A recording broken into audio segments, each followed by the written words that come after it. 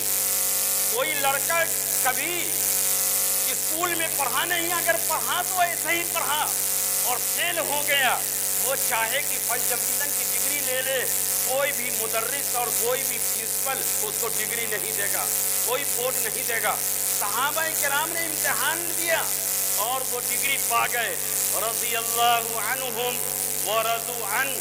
اے صحابہ جاؤ، اللہ تم سے راضی ہو گیا، تم اللہ سے راضی ہو گئے، یہ ڈگری مل گئی۔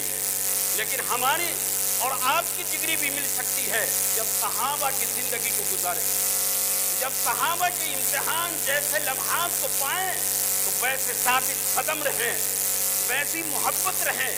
اپنے ایمان کو آپ دیکھ لیجئے کہ آپ کے ایمان میں اگر محبت، ایمان مضبوط ہے تو آپ کے پاس مال بھی ہے، آپ کے پاس اولاد بھی ہے، آپ کی جان بھی ہے، لیکن اللہ کا حکم آ جائے، اللہ کے رسول کا حکم آ جائے، وہاں پر کس کی محبت کو آپ غالب کریں گے، آگے کون سا رہے گا، یہ تو آپ فیصلہ کریں۔ لیکن نہ ہم نہیں سمجھتے ہیں کہ آج ہم آپ پاس ہو جائیں گے۔ دوسری جگہ ہم نے کہا کہ یہ پڑھا ہے وَأَنْتُمُ الْعَالَوْنَ إِن كُنتُم مُؤْمِنِينَ، اللہ تعالیٰ نے فرمایا تم سربلند رہو گے اگر ایمان والے ہو۔ انہی سے متعلق، اسی آیت سے متعلق سربلندی، کامیابی اور رفعت و بلندی آپ کے نصیب اور آپ کی تقدیر میں اسی وقت آ سکتی ہے جب آپ ایمان میں پختہ ہو جائے۔ ایمان کی پختگی یہ بہت ضروری چیز ہے۔ لیکن آج لوگوں شادی ہم کرتے ہیں، ہمارا امتحان ہوتا ہے، بیٹا کی شادی کرتے ہیں، امتحان ہے۔ ایک طرف بیٹا بہترین پڑھا لکھا ہے، کامیاب بیٹا ہے، بیٹی والا بیٹی دینے کے لیے تیار ہے۔ ہمارا امتحان ہے کہ آج کے دور میں مولانا صاحب سب کو موٹر سائیکل ملتی ہے، مولانا صاحب سب کو ایسا بچہ جو کامیاب ہو 5 لاکھ روپیہ ملتا ہے، مولانا صاحب سب کو جہیز ملتا ہے۔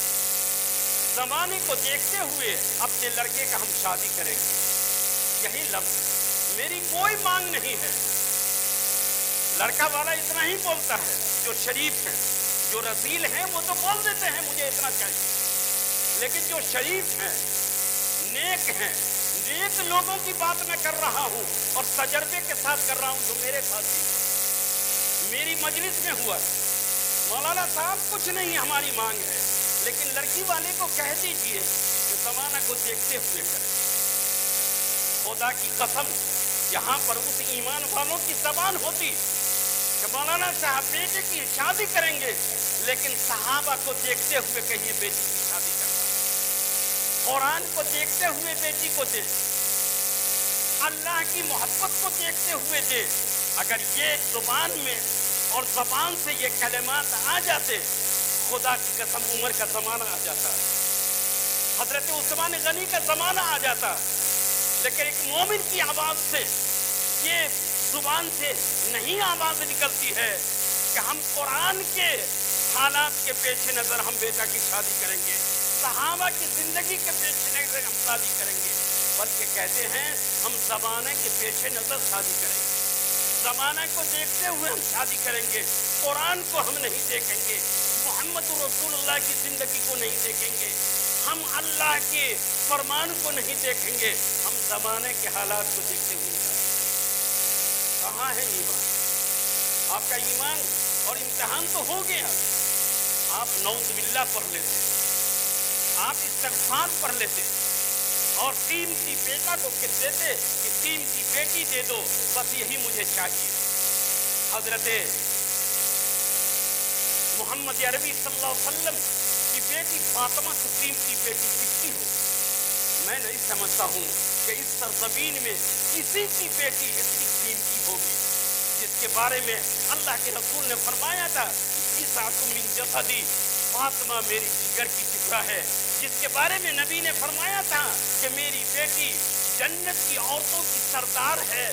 حضرت فاطمہ کو بتایا تھا کہ میں اپنے راز کی بات کسی کو نہیں بتلاتا ہوں، میں بیٹی فاطمہ کو راز کی بات بتلاتا ہوں. ایسی بیٹی تو آپ نے نکاح میں دیا حضرت علی کے، تو حضرت علی رضی اللہ تعالی عنہ کو حضرت نبی کریم علیہ الصلوۃ والسلام نے مہر طلب کیا کہ اے علی مہر کا تم انتظام کر لو، ولیمے کا انتظام کر لو. تو حضرت علی نے انتظام فرمایا، نبی کریم علیہ الصلوۃ والسلام نے مدد فرمائی، لیکن جہیز کا کوئی مسئلہ نہیں رہا. دوستو یہاں پر آپ کا اور ہمارے ایمان کا امتحان ہوتا ہے. بڑے بڑے تقویٰ والے فیل ہو رہے ہیں، بڑے بڑے متقی فیل ہو رہے ہیں، بڑے بڑے نمازی فیل ہو رہے ہیں. کہاں ایمان ہے ہمارا؟ اور ہم فلسطین کے لیے دعا کریں گے اے اللہ اس یہودی کو نصف و نابود فرما، فلسطینیوں کو فلاح اور فلسطینیوں کو اے اللہ نصرت فرما. ہماری دعا ہندوستان کے اندر سے باہر جائے گی؟ نہیں جائے گی. فلسطین کیسے جائے گی؟ نہیں جائے گی. آپ صحابہ اکرام جیسا متقی بن جائیے، آپ امتحان میں کامیاب ہو جائیے اور اللہ سے کہیے کہ اے اللہ فلسطینیوں کو فلاح، فلسطینیوں کو اے اللہ نجات دے دے. آپ کی دعا وہاں تک چلی جائے گی، چھپر پھاڑ کر جائے گی، بغیر جہاز کے جائے گی، اللہ کے دربار میں قبول ہو. لیکن پورے مسجد کی آواز ہوتی ہے. آج ہر مسجد میں قنوت نازلہ پڑھا جاتا ہے. فلسطینی جو مجاہد ہیں اس سرزمین کا اثر ہے. آج ہم لوگوں پر وہ زمانہ آ جائے، اس زمانے کے اندر بھی فلسطینیوں پر جو زمانہ آیا ہوا ہے، جو امتحان آیا ہوا ہے، جو حادثات آئے ہوئے ہیں، خدا کی قسم تھوڑی سی جھلک صحابہ کی زندگی کا آ رہا ہے. میں نہیں کہہ رہا ہوں، بڑے بڑے اللہ والے کہہ رہے ہیں. صحابہ کی زندگی کا تھوڑی سی جھلکی آ رہی ہے کہ بیٹا شہید ہو رہا ہے، ماں کے گود سے دودھ پیتا ہوا لاڈلا اس میزائل کے اندر جا رہا ہے، لیکن وہ کہتے اللہ اکبر میرا بیٹا شہید ہو گیا. اپنے گھر کا ایک ایک فرد شہید ہو گیا ہے فلسطین میں. باپ لڈو تقسیم کر رہا ہے، لوگ پوچھ رہے ہیں آپ لڈو تقسیم کیوں کر رہے ہیں؟ کہا الحمدللہ اللہ کے راستے میں میرے گھر کے تمام لوگ چلے گئے، لیکن میں باقی. یہ جھلک ابھی فلسطین میں آ رہی ہے. انشاءاللہ نصرت ہوگی اور امتحان اللہ تعالیٰ لے رہا ہے. صحابہ کرام کو بھی اللہ تعالیٰ نے امتحان لیا ہے، نبیوں کے دانت کو شہید کروایا ہے. نبیوں کی شہادت ہوئی ہے، صحابہ کرام کی شہادت ہوئی ہے، نبی کے چچا کی شہادت ہی نہیں بلکہ ان کے عزم کو اور پورے حصے کو کٹوا دیا اللہ تعالیٰ نے، اور دیکھا کہ نبی کے دل پر کیا گزرتی ہے، نبی والوں پر کیا گزرتی ہے، حضرت حمزہ کے گھر پر کیا گزرتی ہے، لیکن ہر وقت الحمدللہ الحمدللہ کا نعرہ تھا، امتحان میں کامیاب ہو گئے۔ آج فلسطین کی سرزمین امتحان میں مبتلا ہے، انشاءاللہ نصرت ہوگی، انشاءاللہ اللہ کی فتح ہوگی، اللہ کی طرف سے فتح آئے گی، لیکن اللہ تعالیٰ امتحان لے رہا ہے۔ دشمن اسی طریقے سے نصف و نابود ہو جائیں گے جس طریقے سے جنگ بدر میں نصف و نابود ہوئی۔ بڑا ابو جہل نے ستایا تھا نبی کو، ہے نا، حضرت بلال حبشی کو ترپا کے مارا تھا، حضرت بلال حبشی کو ترپا کے مارا تھا۔ کس نے مارا تھا؟ اگر کوئی پوچھے تو ہم لوگ نہیں جانیں گے حضرت بلال حبشی کو کس نے ترپا کے مارا تھا، تو ہم لوگ نہیں جانیں گے۔ ایک یہودی کے نوجوان کو پوچھے گا بتلاتے، اس کو تاریخ معلوم، لیکن ہمارے ایمان والا نہیں بتلائے گا۔ ابو جہل کو کس نے مارا نہیں بتلائے گا، کیونکہ تاریخ اسلام پکا ہوا ہے۔ محمد عربی صلی اللہ علیہ وسلم کی سیرت کا پتہ نہیں، محمد عربی کی زندگی کا پتہ نہیں ہے، کہاں جائیں گے؟ ہم لوگ تو اپنے ملک میں برباد ہیں، کوئی ہم کو اگروادی کہتا ہے، کوئی دہشت گرد کرتا ہے، کیوں کہتا ہے؟ کیونکہ ایمان موجود نہیں۔ ابو جہل نبی کریم علیہ السلام کا دشمن، ابو جہل تمام مسلمانوں کا دشمن، اور طرفا کے مسلمانوں کو مکے سے نکالا تھا، اور نبی بھی نکلے تھے اسی مصیبت میں۔ لیکن جب وقت آیا تو چھوٹا سا بچہ تھا جو نبی کی اجازت سے کیا تھا، دونوں بھائی تھا، ایک کا نام تھا معاذ، ایک کا نام تھا معوذ، دونوں گئے تھے نبی کی اجازت سے، اور جب وہ پہنچا تو اپنے ساتھی صحابہ کو پوچھ رہے ہیں، چچا جان ابو جہل کو تو ہم پہچانتے نہیں ہیں، کیونکہ مدینہ سے گئے تھے، ابو جہل کو پہچانتے نہیں ہیں، سنا ہے کہ ہمارے نبی کو گالی دیتا ہے، سنا ہے کہ نبی کو بڑا پریشان کیا ہے، سنا ہے کہ نبی کو اپنے گھر سے نکالا ہے، تو آپ لوگوں کو نکالا ہے۔ تو کہا ہاں بابو، اپنی زبان میں انہوں نے کہا پیارے ایسا ہی صحیح، یہ تو بات صحیح ہے کہ ہم لوگوں کو نکالا ہے۔ تو کہا کہ ابو جہل کو بتلا دیجیے کون ہے۔ اب یہ صحابہ دنگ رہ گئے کہ چھوٹا چھوٹا بچہ ہے، یہ ابو جہل کو تلاش کر رہا، بتلا دیا کہ وہ بڑی گردن والا، اونچی گردن والا، وہی ابو جہل آ رہا ہے۔ یہ دونوں بچہ دیکھا، اور دیکھتے ہوئے ایسے ہی جیسے بانس لپکتا ہے، ایسا جھپٹنے کے بعد اپنا نیزہ، جو چھوٹے چھوٹے ہاتھ میں نیزہ رکھے ہوا تھا، کسی کو پتا نہیں، ابو جہل کو بھی پتا نہیں کہ یہ چھوٹی معصوم چھوٹا بچہ ہمارے نزدیک آ جائے گا، گھستا ہوا چلا گیا۔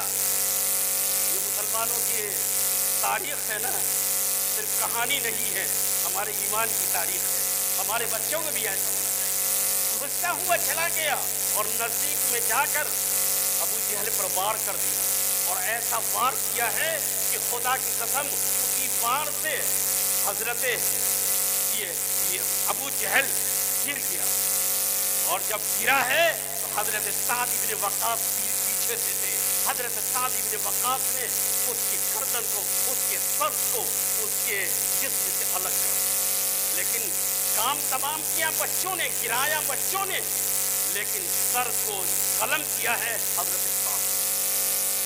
وہی ابو جہل تھا جو نبی کریم علیہ السلام کو تکلیف دی، وہی غلام ہے ایمان والے جو فارس کے ہیں، بلال حبشی کس کے غلام تھے؟ امیہ بن خلف کے، جو امیہ بن خلف اپنے مالک ہونے کی حالت میں حضرت بلال حبشی کو ترپایا تھا، آگ پر سلایا تھا، پتھر ڈال دیا تھا، سینے سے بھی چمڑے نکل گئے تھے اور پیٹھ سے بھی چمڑے نکل گئے تھے۔